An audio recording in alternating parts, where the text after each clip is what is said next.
All right, what up? Striker Cade. We got Hooter. Who we got? Is that it? The encouraging community? Okay. All right. Give me a momento so I can plug my stuff in here. Uno momento.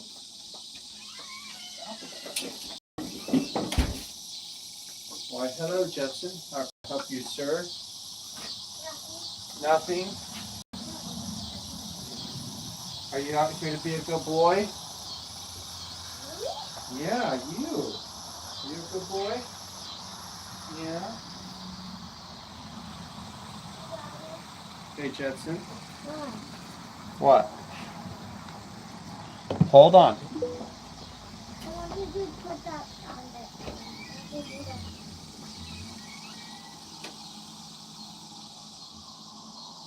But you want to put it on my neck.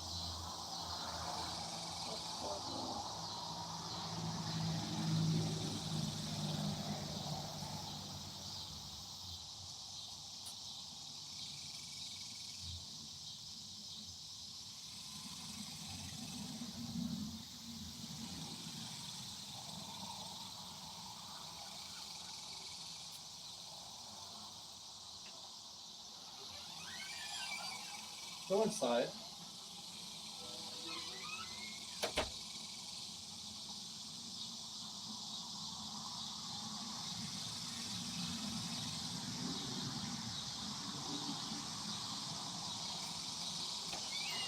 You make everything better.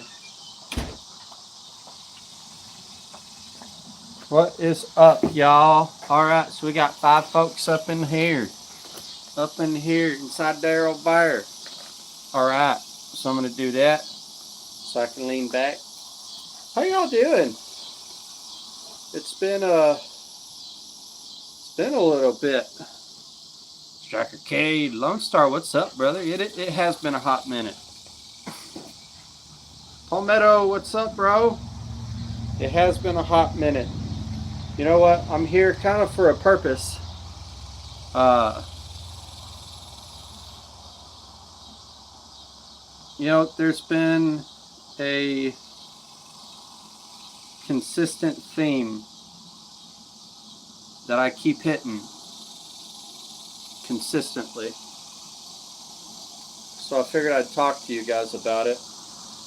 In the meantime, I'll also smoke me a little cigar because it's nice to do, and I haven't had a cigar in a while. So I was like, you know what? I've got to enjoy this with my friends. Just watch the Olympics opening. So I don't partake in that stuff. To each their own. I don't dog anybody that does. Uh, Goodness. But suffice to say,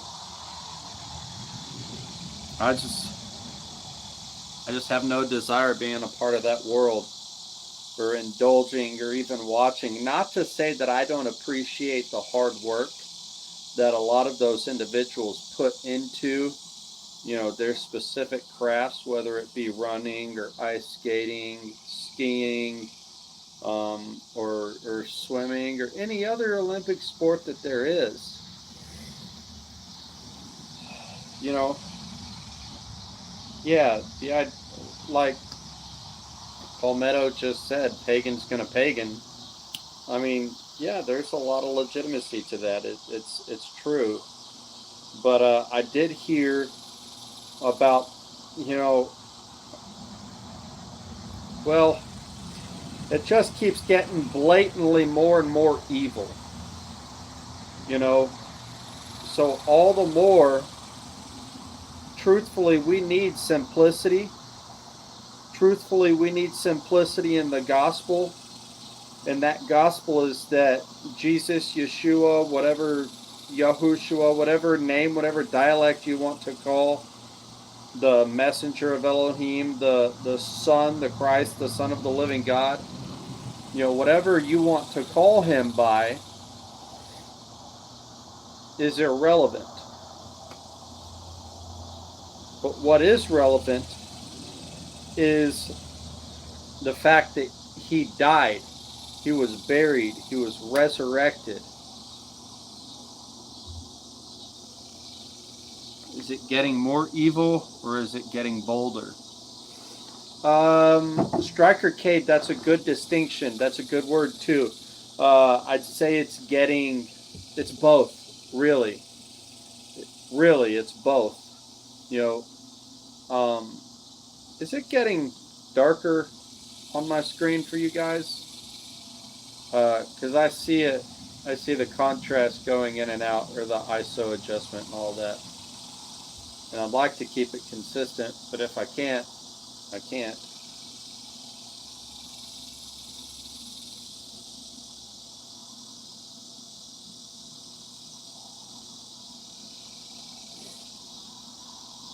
Be honest with you, I think the last time I smoked a cigar was with you guys. So it's been a while. But this is a good one. It's a Man of War Phalanx. If you can see that. I know it's backwards, you know, because of the mirror image. But anyways, it's a great cigar.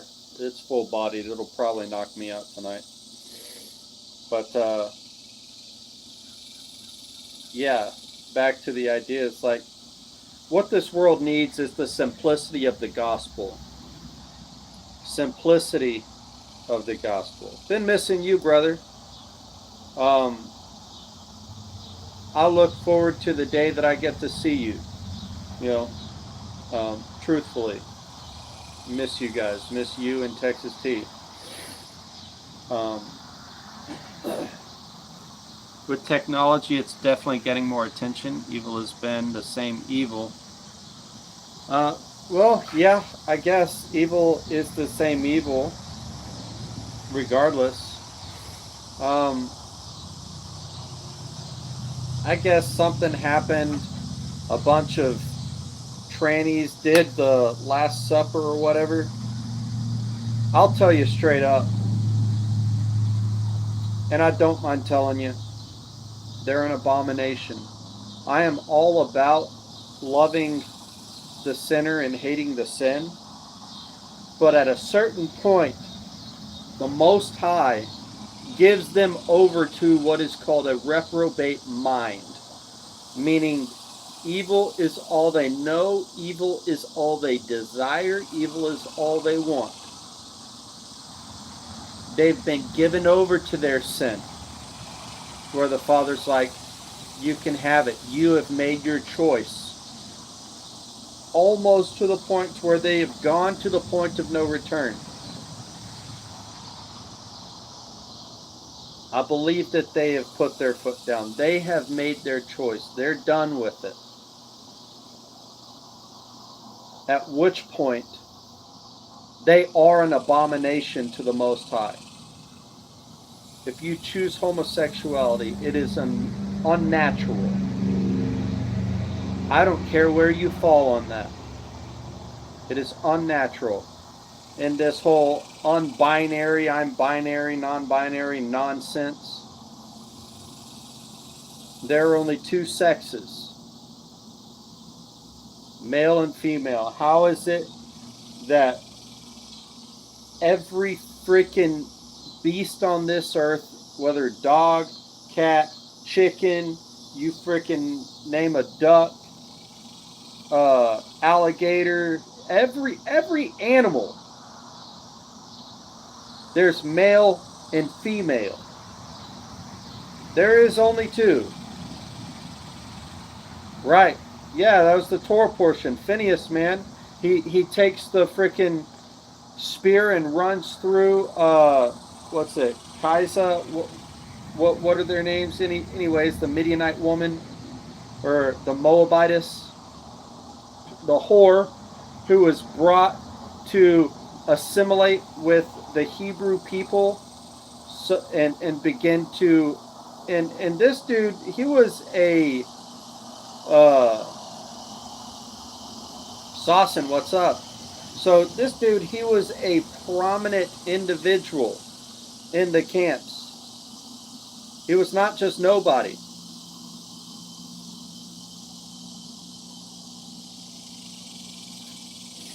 And he becomes seduced by a whore. And what does the whore do? Causes him to begin to worship false gods and false idols. So it's brought to Phineas, well, rather, it's really brought to Moses and Elijah, or I'm sorry, oh my gosh, Moses and Aaron. That's another topic there.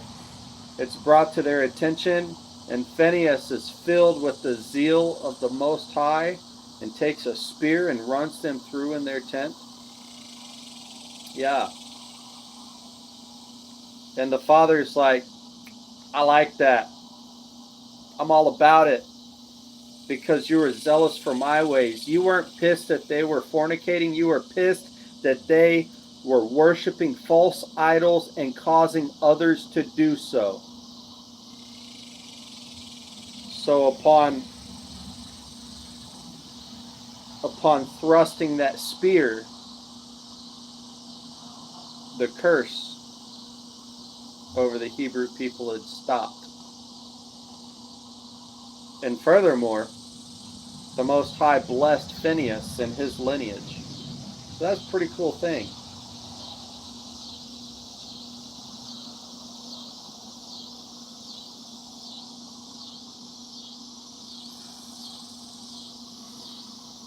Yeah, be bold, man. Who gives a crap about feelings? I'm not saying that we should not be compassionate, because we absolutely, in every possible way, should be compassionate towards our fellow man.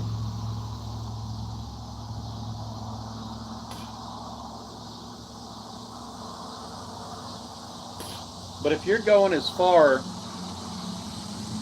as,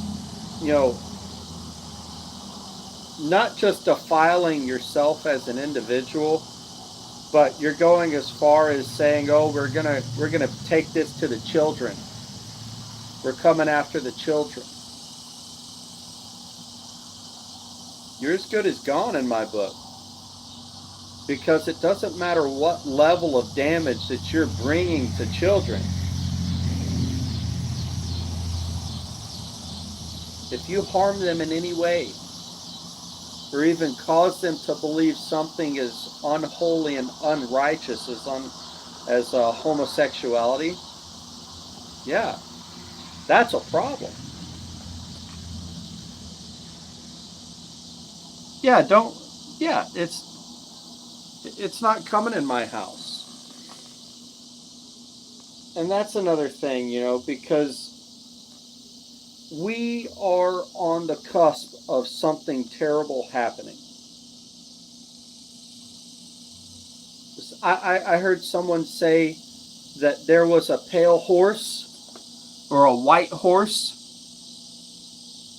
riding around during the Olympics, or the opening of the Olympics. Is that true? Is that substantiated? Because I don't know. But whenever I heard it, it made me think of Revelation. Hold on, let me grab my Bible.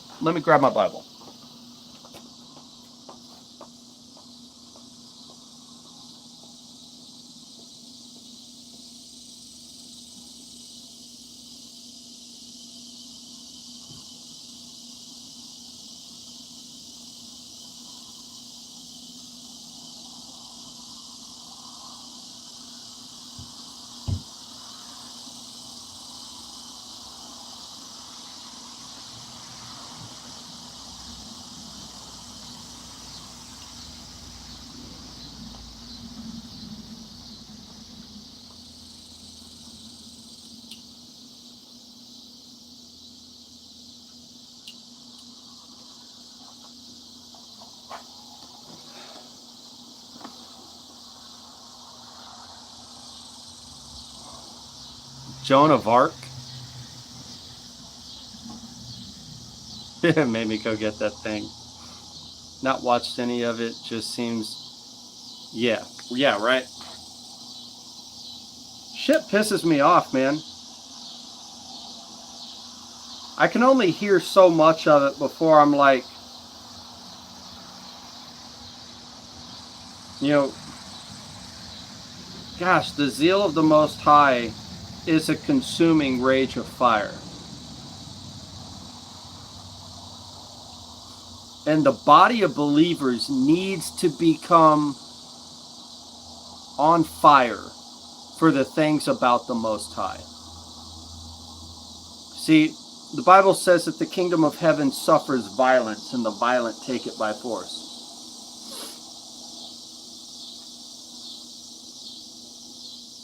Therefore, because of that, there are many implications in this verse. Kingdom of heaven suffers violence. There's violence, that's pretty easy. And the violent take it by force. There's also a portion in Scripture that talks about how the gates of hell shall not prevail against you. And I've spoke about this before.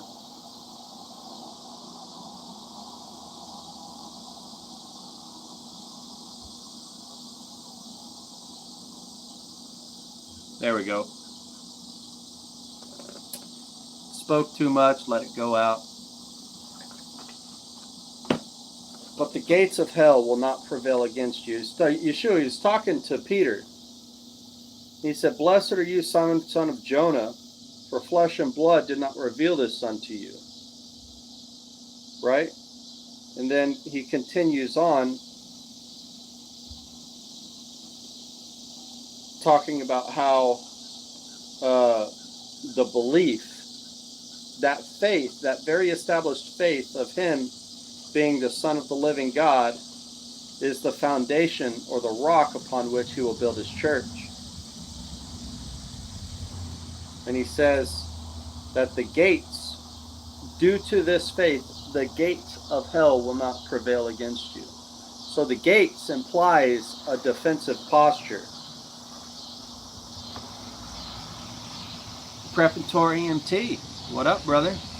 It has been a minute since I've been live, and I apologize for that, but I'm here. I am here. Yeah, so the gates of hell imply a defensive posture. So there's a defensive posture that the enemy has established. Okay? So with this establishment of a defensive posture, that means he's trying to keep us out from something that belongs to us. Or rather, we should be trying to overtake the enemy. So the other portion of this that is implied here is that we should be on the offensive. When you put on the full armor of God, you have the helmet of salvation, the belt of truth, the breastplate of righteousness, right? You've got the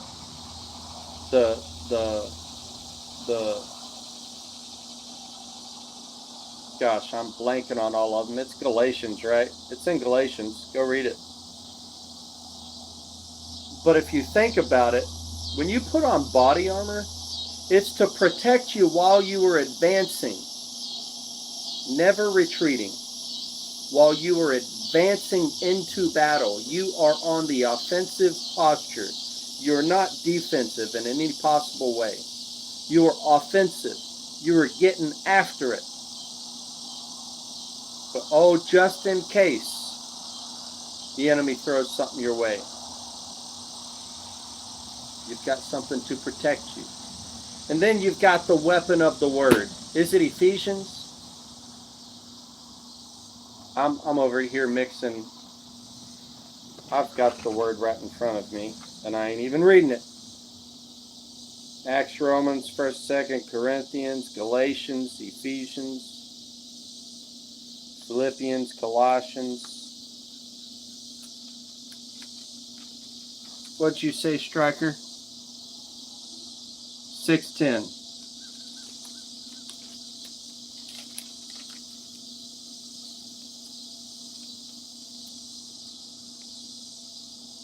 For the rest, my brothers, be strong in the Master and in the mightiness of his strength. Put on the complete armor of Elohim. For you have power to stand against the schemes of the devil, because we do not wrestle against flesh and blood, but against principalities, against authorities, against world rulers. And the Geneva Bible says that against the world rulers of the darkness of this age, it actually says the world rulers who are of the darkness of this age, against spiritual matters of wickedness in the heavenlies. Because of this, take up the complete armor of Elohim, so that you have power to withstand in the day. In the wicked day, having done all to stand, stand.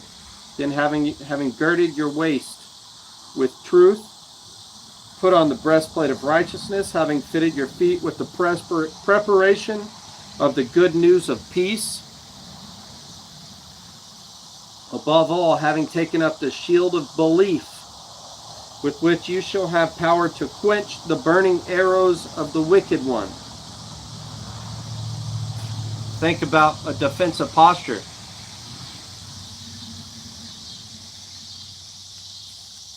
Where the wicked one, the enemy, is at the gates of hell, and you're on the offensive, and you've got a shield, and it's very imagery related to where you can literally see this defensive posture, the gates, and you've got the enemy in their defensive posture shooting flaming arrows, letting them fly,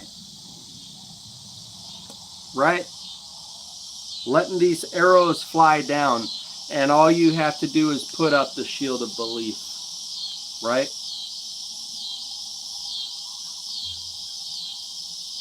Above all, having taken up the shield of belief, with which you shall have power to quench all the burning arrows of the wicked one.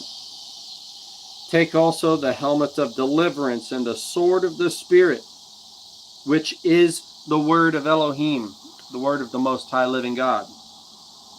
Praying at all times with prayer and supplication in the Spirit. In the Spirit. Guys, do you have a prayer language? Do you pray in the Spirit? Are you baptized in the Spirit with the evidence of speaking in tongues? I recommend that if you are not, you ask the Most High for it. That is the context with which he is speaking whenever he says, a good man or even a wicked man desires to give good presents to their children. How much more should the Father desire to give the Spirit to those who are asking?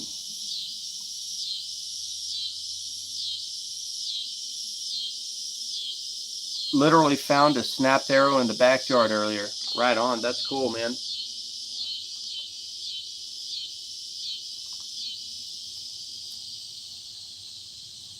Watching in all perseverance and supplication. Watching.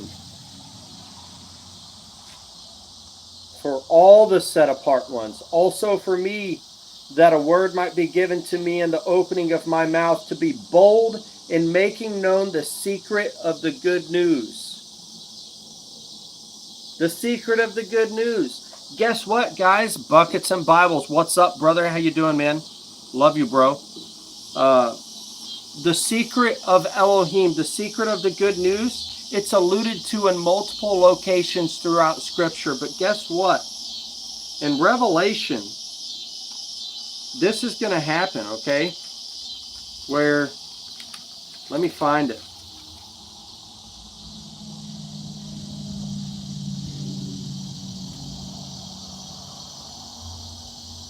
One of you find it. If you have the opportunity,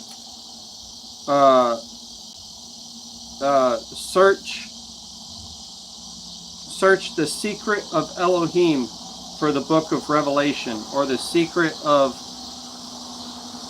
God, something along those lines. Search that. So I'm trying to find it. It's Revelation chapter 10. But in the days of the sounding of the seventh messenger and the seventh trumpet, okay, when he is about to sound, the secret of Elohim shall also be ended, as he has declared to his servants, the prophets. Okay? So there's an allusion there. Trying to be bold and making known the secret of the good news. That secret of Elohim is synonymous with the good news of the Most High, which is the gospel, the simplicity of the gospel of Yeshua, our Messiah, who died, was buried, was resurrected. He rose again, and then 40 days later he ascended into the heavens to be with the Most High. But he said that I go so that it would be better for you that I send the helper, and greater things you shall do in the Spirit than I ever did here on the earth. Greater things. You have that within you in the Spirit. Build yourself up. Edify yourself in the Spirit. Ask the Father. Praying in tongues is a thing. It is a secret prayer language. And there are two forms of praying in tongues. Okay? And this is something you need to know and understand. The reason being is because the closer we get to the end of the age, the closer we get to these times, the more important that you are going to need to utilize the tool of the Spirit as the day approaches. Because the Spirit is going to be the very vehicle that the Most High utilizes to create and enact all of the works that He wants to do on the earth. There's a reason why blaspheming the Holy Spirit is an unforgivable sin, or the unforgivable sin. It's because it's the very tool that the Most High uses to draw men unto Him. If you neglect that very tool, there's nothing for you. If you deny its existence, there is nothing for you. But if you accept it, all heaven and earth have been made available to you through the Spirit, to where all you have to do is believe and speak a word, and it is done. Brother, be healed. In the name of Yeshua, in the name of Jesus, the Son of the Most High Living God, that you would be healed. Isaiah says that He was bruised for our iniquities. The chastisement of our peace was upon Him. And by His stripes, it doesn't say we are healed, it says we were healed. It's already done. So if any of you come across somebody who is ailing, who is weak, who is in dire need of the touch of the Father, who is in need of healing,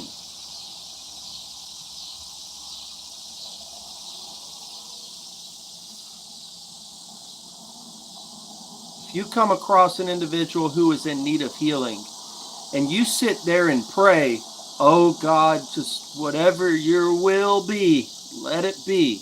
That is not a prayer of faith, and I rebuke you as a brother in love.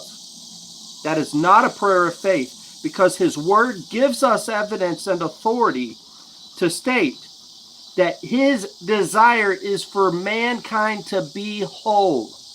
It's already been done. It's already been taken care of, and it was done on our Messiah's back with every stripe that He took. By His stripes, you were already made whole.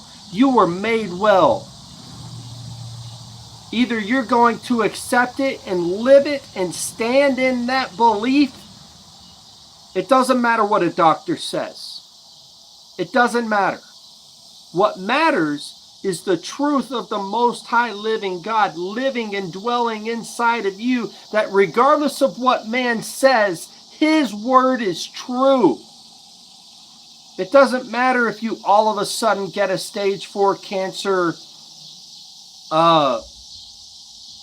diagnosis. It doesn't matter what the doctor says. What matters is, who are you going to believe?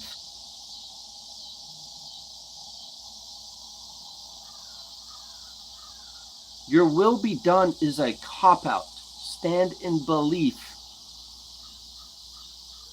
This is not the same context of asking for the the will and the desire of the Father upon your life. It's not the same. Because if somebody is in need, you are to stand in confidence and in faith and look at that brother or sister in compassion and say, silver and gold have I not, but what I do have, I give to you. Now rise, take up your mat and walk. Zealous, powerful, love. And see, it's not a coincidence that the Most High said, if you love me, obey my commands.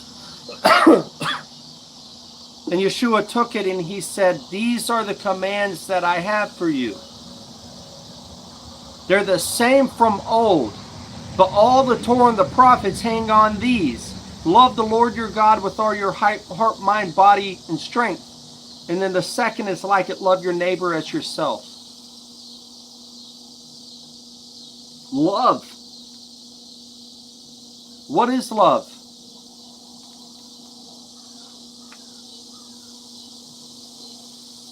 First Corinthians 13, if I can find it.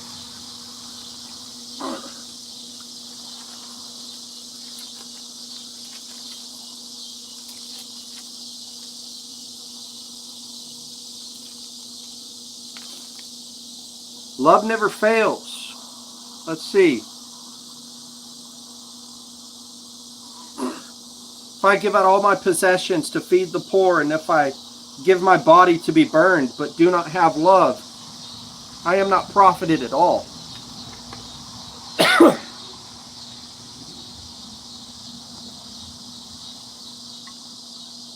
Excuse me. It's been a hot day.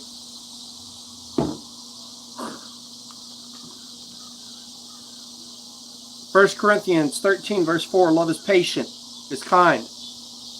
Love does not envy, love does not boast, it is not puffed up, does not behave indecently, does not seek its own, is not provoked, reckons not the evil, does not rejoice over the unrighteousness, but rejoices in the truth. It rejoices in the truth. Psalm 119, verse 142 says, your righteousness is an everlasting righteousness, and your Torah is truth. Oh, but by the way, all the Torah and the prophets hang on these two commands. Love the Lord your God with everything you've got, and love your neighbor as yourself. Rejoice in that truth. Because everything within the Torah is about loving God and loving people. Do not get so wrapped up in, oh, well, who's my brother? Who's my neighbor? I don't give a crap about that. Love people. People across the board. And if they've been given over to a reprobate mind, dust that off. Be done with it. Okay. All right. The Father's tried. He has tried with you and tried with you and tried with you. You don't want to hear it? I'm not going to cast pearls before swine. Kind of idea there. All right. Love does not rejoice over the unrighteousness, but rejoices in the truth. It covers all, believes all, expects all, and endures all. Love never fails. Whether there be prophecies, they shall be inactive. Or tongues, tongues again, they shall cease. Or knowledge, it shall be inactive. For we know in part and we prophesy in part. But then that which is perfect is come. But when that which is perfect has come, then that which is in part shall be inactive. When Yeshua has returned. Okay?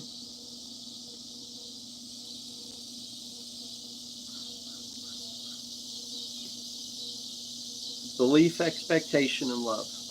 That's all about love, guys. It's about compassion.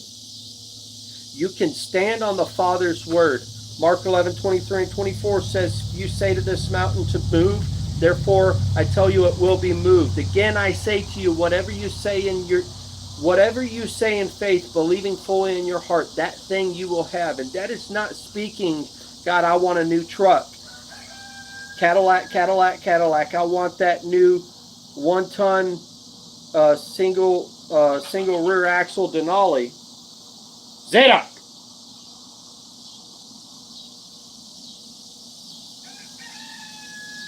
It's not saying that. It's saying that you can, when you're operating in righteousness, you can look at a brother in need and bring him up, man. You can take a look at the one in the wheelchair and say, God, if you only knew how much he loved you, if you only knew how much he loves you right now. I don't have anything to give, but the Spirit that dwells within me wants you to get up and walk. So I give that to you right now. Father, in the name of Yeshua, your Son, I speak healing over you. Get up. Get up. Come on. Come on. Get out of that wheelchair. Get off that mat. I would submit to you that is exactly what the two witnesses are doing. Bodies of people such as you and I, whomever the 144,000 are, obviously. Bodies of people operating in spirit and in truth, tormenting the earth with the reality. Reality in heaven is more real than reality here on earth. So if you're walking in heaven, why are you lame on earth? If you can see at the gates of glory, why are you blind here on earth? If you can hear in the heavens, why are you deaf right here on earth? Eyes to see and ears to hear. Brother, I want you to have eyes. See, the man, when Yeshua spit in the man's eyes to have him see, he could have been offended or unorthodox, right? It's just not, it just doesn't seem right that he would spit in a man's eyes.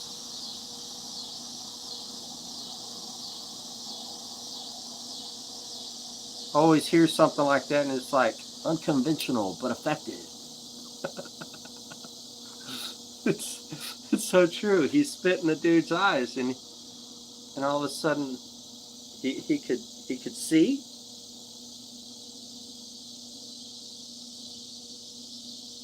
Blessed are you who are not offended by the way the miracle happens, but you should be thankful just that it happened.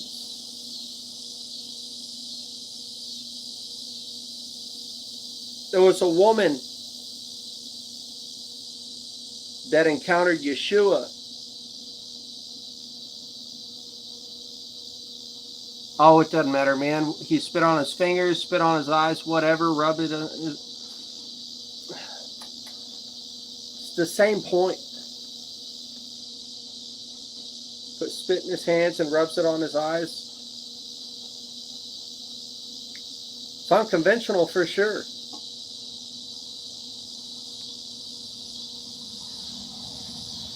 Part of me wonders, like, man, he was just having fun with this. I don't know. But was he testing, are you going to be offended? Because this doesn't look the way you think it should look. This isn't happening the way you think it should happen. Are you going to be offended?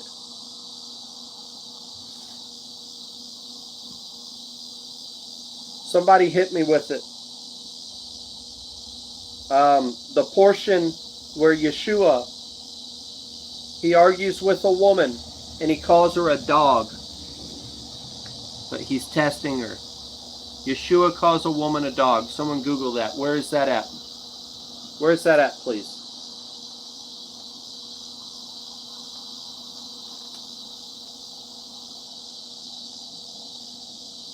Because I want to read it. I've got a point here to make. But I can't use my phone to look it up.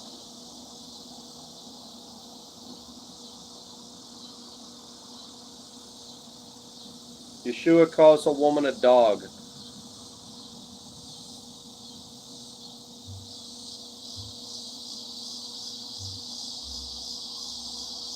It says something along the lines that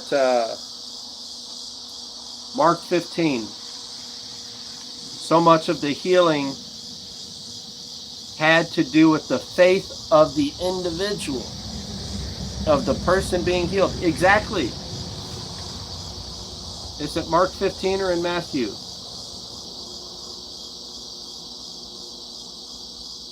I don't recall, tradesman.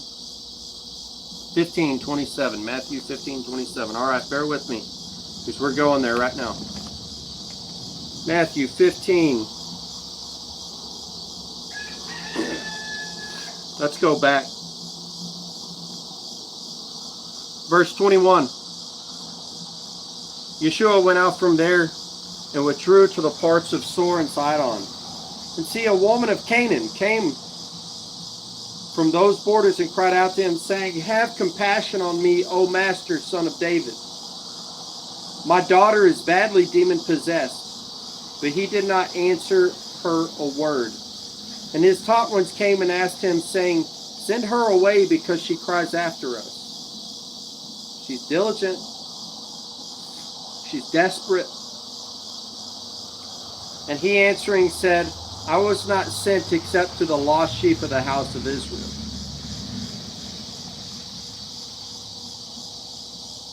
But she came and was bowing to him, saying, "Master, help me." And he answering said, "It is not good to take the children's bread and throw it to the little dogs." She could have been completely offended by that. She could have been completely offended, but she chose not to be. What was her response? Verse 27, but she said, "Yes, Master, for even the little dogs eat the crumbs which fall from the master's table." And Yeshua answering said to her, "O woman, your belief is great." He's testing her. You could have been offended by what I just said, but instead you returned it to me. Even the little dogs get the crumbs from the master's table. Even if it's just a little bit, I'll be happy with it. Even if it's just a little bit. Show compassion on me. I need your compassion. My daughter is demon possessed. Please help her.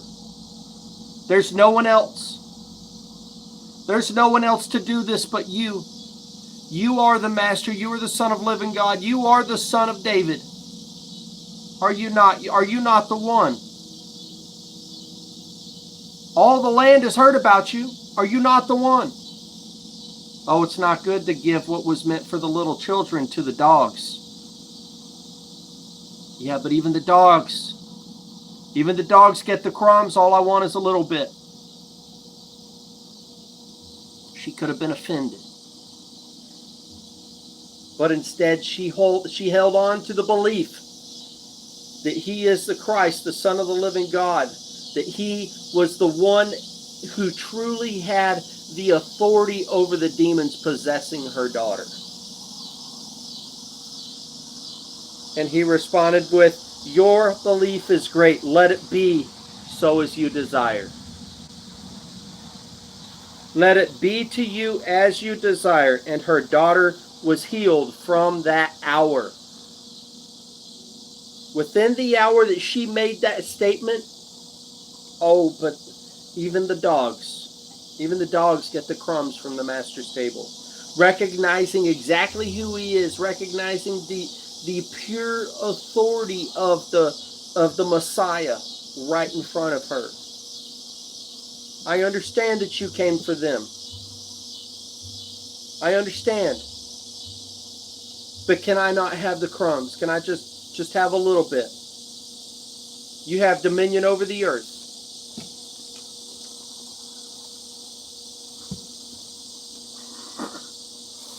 Let's see. What you got, Lone Star? Ben Valley. It's all good, brother. Back to the topic at the beginning. Maybe what they meant for evil with the opening ceremony has made unbelievers look up the Last Supper and start to believe. Maybe. You know? And if it's... See, the Most High can use anything for His glory. What they intend to use for offense to Yah, absolutely, you're exactly right, man. Also signified her understanding and faith that for Yeshua, this is such a small thing for Him to do. Absolutely. She's already seen Him do it. She's already seen miracles happen. She's already seen and heard of demon-possessed people being set free by His hand.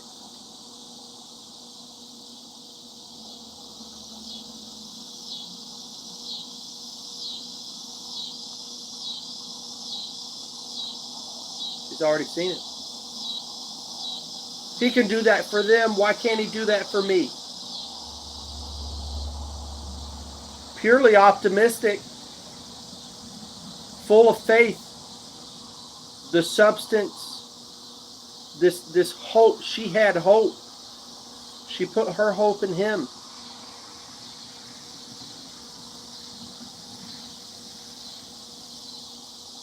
But this walk that we ought to live in, that we ought to walk in, it's a walk of love and compassion towards your fellow man. But I would submit to you that it would be quite difficult to love your fellow man if you're not loving on the Father like you're supposed to. If you're not keeping and obeying His ways, His commands.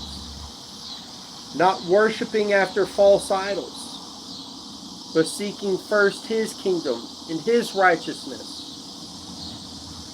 If you're not loving Him, how can you love people?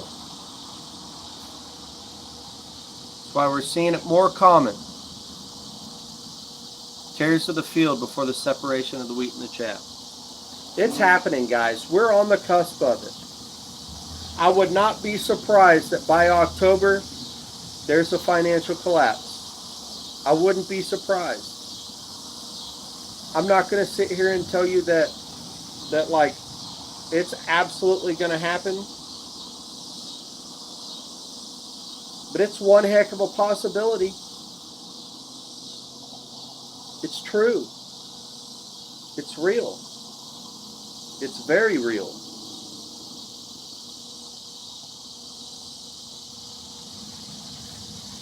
Guys, the Father desires relationship.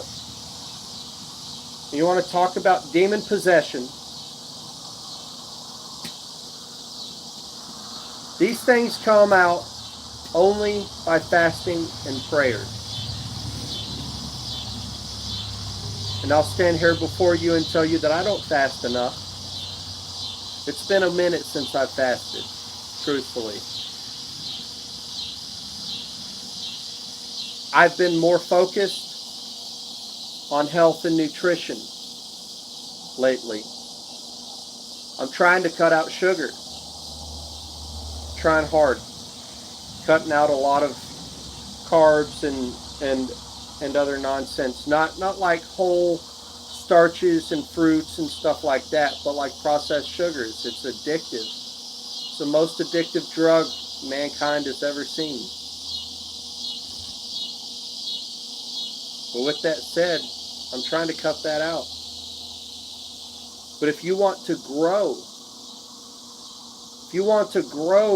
in your relationship with the Father and grow in your authority, it's the idea of I must decrease so that He may increase. It's neglecting myself so that the Most High can flow through me as a conduit to build someone else up.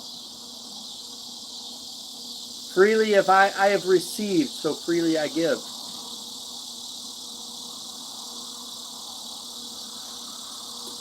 Been off sugar for 2 weeks? Yeah.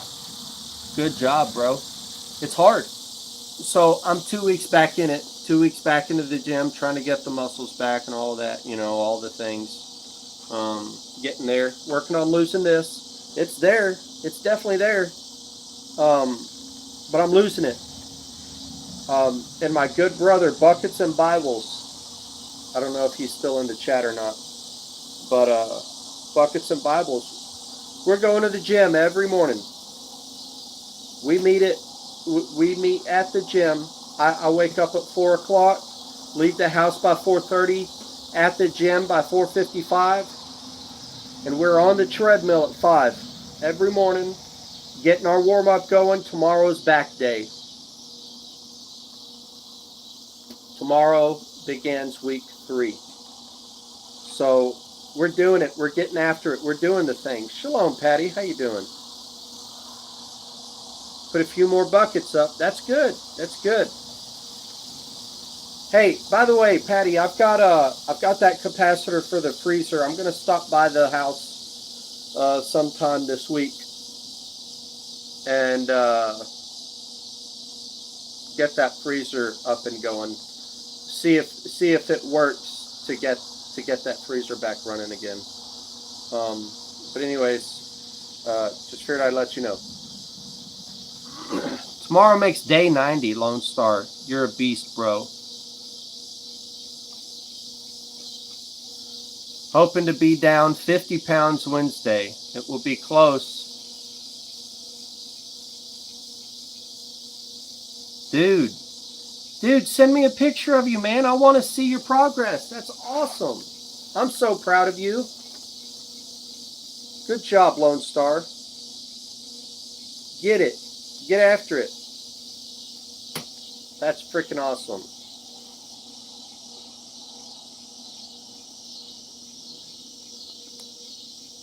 Heck yeah. Lone Star, you're a beast, man. I love you.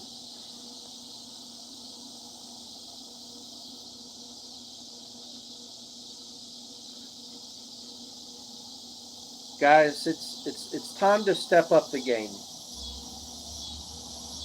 We're on the cusp of something great and terrible happening. It's the signs of the times and the seasons, man. I mentioned earlier there was a horse. They were parading around some white horse, for the opening of the Olympics and all that. Parading around some horse. So if we look in Revelation chapter 6, and I saw when the Lamb, who is Yeshua, opened one of the seals, I heard one of the 4 living creatures saying, like a sound of thunder, "Come and see." And I looked and saw a white horse, and he who sat on it, holding a bow. And the crown was given to him, and he went out, overcoming and to overcome.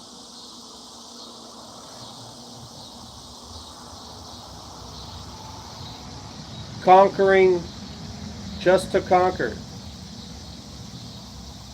It was overcoming simply because he could.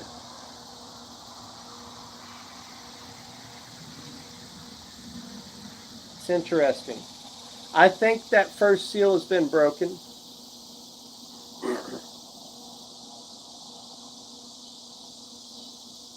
The horse had wings like Satan. Is that what you're saying, Patty? Did I miss that? We need to try what you're doing, LSL, since messed back up last year. I went from 195 to 250.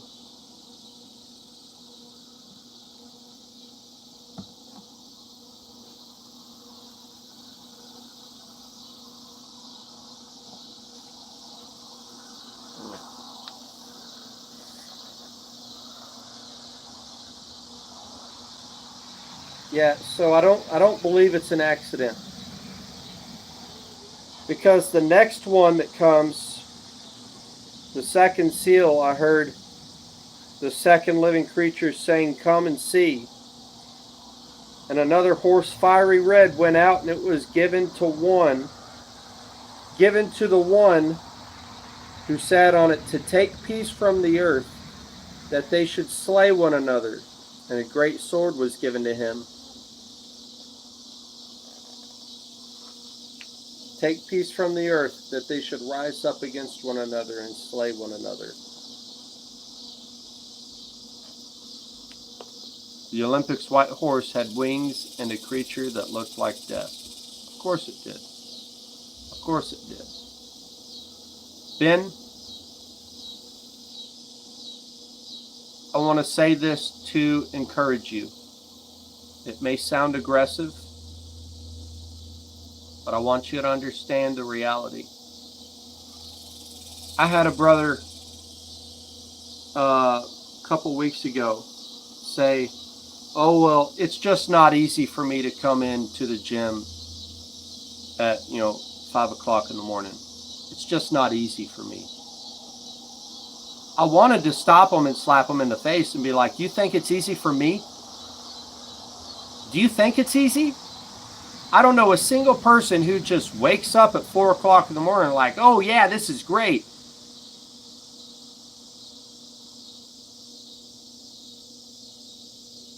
You're either going to do what is required of you, or you're going to make excuses. It's not easy for anyone, man. So what it truly comes down to is, how bad do you want it? You can talk all day, but how bad do you want to lose that 50 pounds? Get back in that 200-pound range. How bad do you want it? Nut up or shut up. Either you're going to do it or you're not. I say it all the time.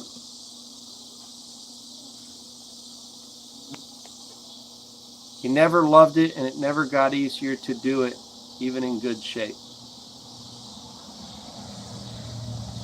It's all mental.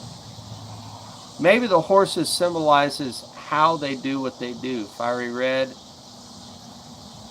mean how fast it happens. No, I don't think so. I don't think so. There's no proof for that. There's no contextual proof.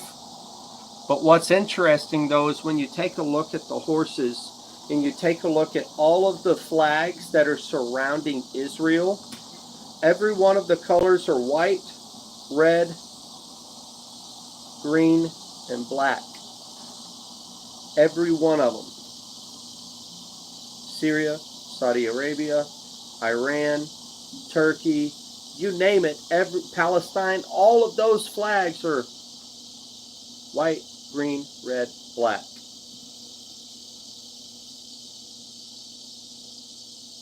Yeah, Patty, it is a hard truth. And I try to be compassionate. I truly do. It's just, there's got to be a change. There has to be a change. You either want it or you don't. That's what it all comes down to.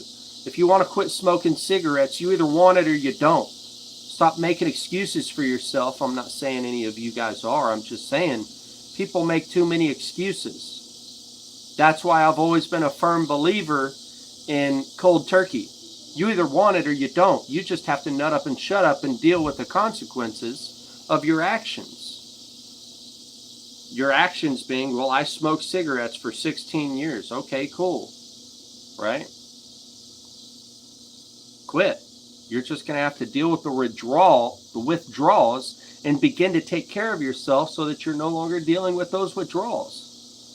It's going to suck, but then it's going to get better. You just have to get through that suck period. Right? You quit cigs and drinking cold turkey. Right, Ben. So you can do this as well. You have it. It's all discipline. It's all discipline. You can do it, man. 10 nations of the beast kingdom.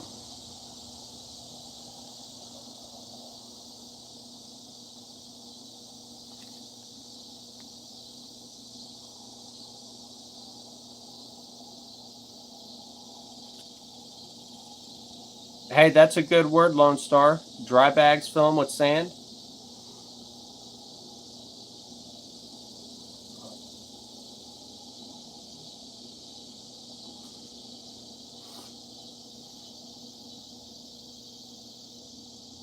Get those bags. Get after it, man.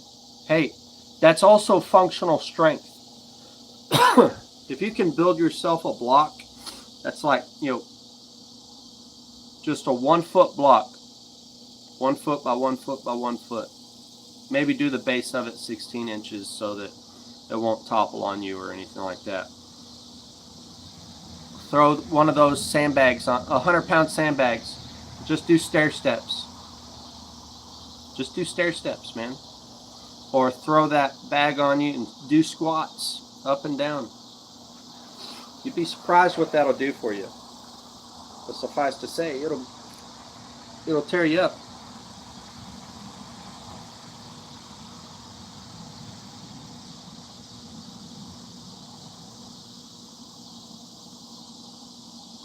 Yeah, so splitting firewood is a workout, but it's not a workout at the same time. And I'm not here to piss off anybody who says, oh, it ain't a workout, because you don't know how much firewood I've split. I've split a lot of firewood, okay? But with that said, splitting firewood is not a substitute. And I really don't want to talk about fitness, so I'm proud of you guys. I want you to be driven. I truly do want you to be driven. You need to be better for yourself and for your families, because the times that's coming are going to be hard, which means you need to choose your hard now, because it's only going to get worse. There are 2 pains in life: pain of discipline and the pain of disappointment. Man, you are so right. That's such a good way to put that. You said Nick Saban. I fully believe he said that. I fully believe that is a quote. That sounds exactly like him too. Pain of disappointment. I don't want to be disappointed. And the same on that. I don't want to be disappointed when I'm standing before the Most High. Ashamed. I'm sure we're all going to feel some level of shame when we give an account for our lives.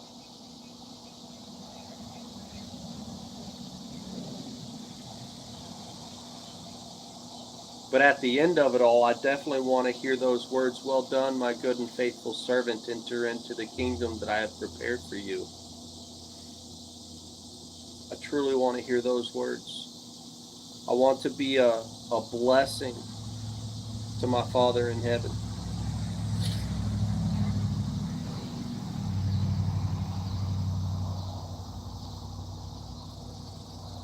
Guys, we're on the cusp of it. It's going to get pretty hairy.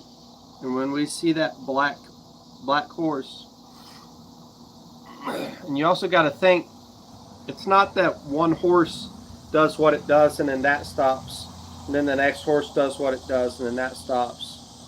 No, it's a chain reaction. It's the first horse happens, and that cascades into the second horse, and it builds on itself. So first you see conquering to conquer, or overcoming to overcome. And then you see one overcoming to overcome. You see another horse coming up, and then they naturally begin to take peace from the earth. The peace has been removed from the earth, that they should slay one another. And a great sword was given to them. And then they saw a black horse, and he who sat on it holding a pair of scales in his hand. Okay, so that's a thing there. So it's cascading, overcoming, and then people slaying each other, and then you're looking at economic crisis. We'll have to re-listen. Oh, it's okay, 7. I'm actually about to wrap up anyway, but I'm glad that you plan on listening to this. I'm going to make it public as soon as we're done here. But with that said, thank you.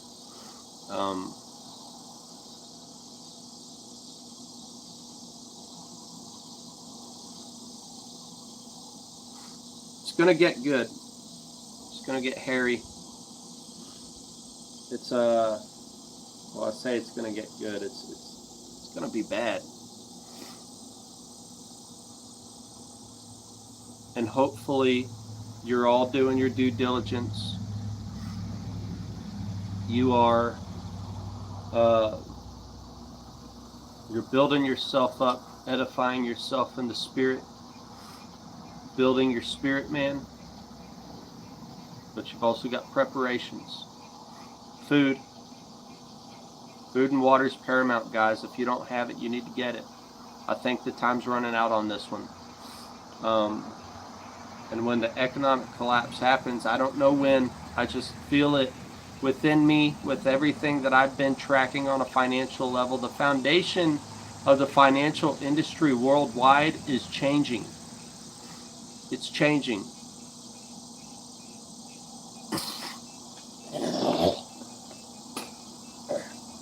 If you're not tracking on that, it's going to be, it's just going to be bad. So you're going to need food. You're going to need water. You need tangible skills. You need people to survive this.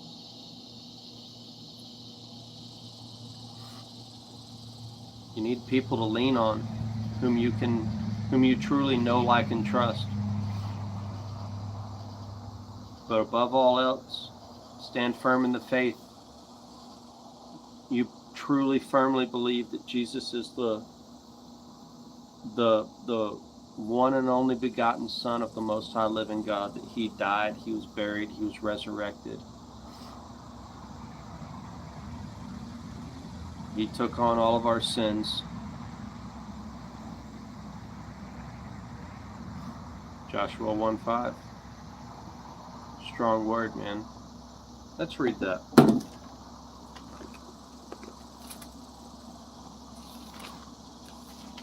It's right after Deuteronomy.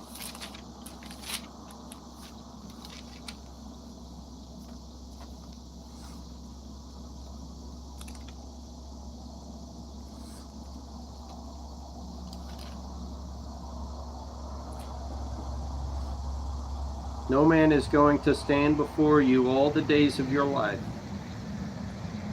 As I was with you, as I was with Moshe, so I am with you.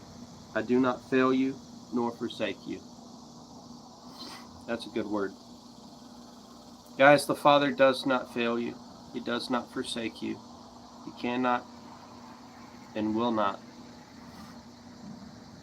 Lean on Him. And remember, 1,000 may fall at your side and 10,000 at your right hand, but it will not come nigh your dwelling. It will not.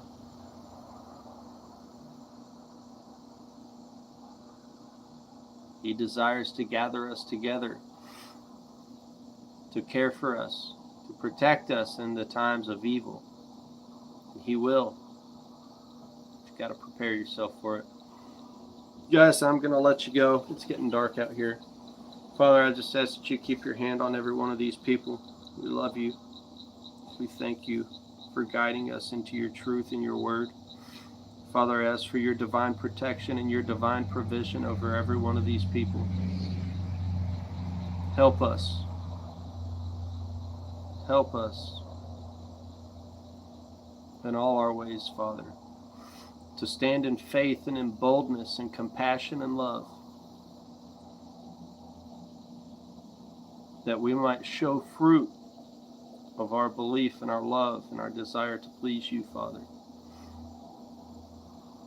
In your Son's name, Yeshua, I pray. Amen. Guys, bless you. I hope you all have a good evening. I hope this was good. I hope it was blessed you. Touched on some stuff that I didn't plan on, and didn't touch on the stuff that I did plan on. So there's that. All right. Bless you guys. Shalom. Love you. Y'all get after it.